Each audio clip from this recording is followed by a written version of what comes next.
Hey, hayi sana waze walitsiba ilitye likaphungela ubrother kaMacele okuthiwa nguSibuxa ebizwa.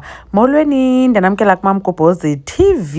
Hey, siyaboniswa ke bethunani kuthando nesithembu okuzayo uba ubrother kaMacele ke sana makathuse abantu ngento ayixelela uwife number 5 ofikayo ke phofu ongekabonwa nangamanye amakhosikazi katata uMosamseleku. Akaqali ke ubrother kaMacele uba ngathi ucaphukisa abantu.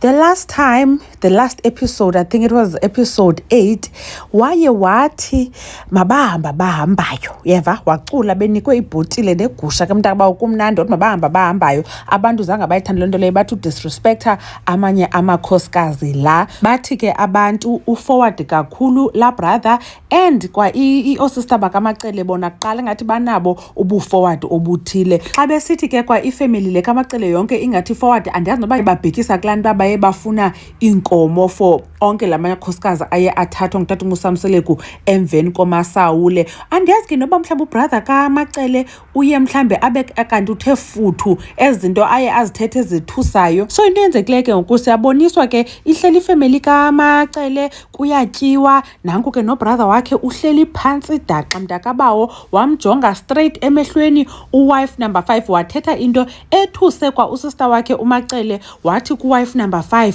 uba utata uMosamseleku ke ufuna abantwana. So inoba ke ngoku njengoba elapha nje funeka ezazile into yobana ngaba uzawukhiqiza abantwana kuzangazodlalwa apha kuzangazotyiwa mali nje. Utata uMosamseleku ufuna abantwana so funeka yazi loo nto leyo. Hey wethuka uMacele wakhupha amehlo yena kuqala babe oosister bakhe bona ecaleni besithi nazo ke andazi noba ke bona bebepava okanye nabo bebethukile kodwa bona ibingekho ngathi bethukile. Ndithetha uba mna sana uye waboniswa ke uwife number 5 uSam ke kwidiary yakhe rolling her eyes ke sana unento ayithandayo ke sana yodlala ngamehlo. Yo omayeni ngathi basezogcwala sana li-2K. Ingathi uMakhwela akaqhelwa and ndazamthanda shem ndiyayithanda mos idrama. Anyways ke bethunana abantu ke baye bashwabula kwi-comment section bebhala ii-comments endoyika nozifunda apha ku-YouTube zazifaka nje apha escreenini nizifundele nizibonele nani. Khanikhe nitsho bethunani nina ubrother kaMacele uthetha into enje kunkosikazi womyeni kasister wakhe. Like, is that appropriate? I don't think it was appropriate. But anyways, Mamgobhozi uyabulela kakhulu ngokuthi nibukele le video. Ngicela nitsho ke nani uba nicinga ntoni ngayo. Ndanibona kwivideo elandelayo. Bye.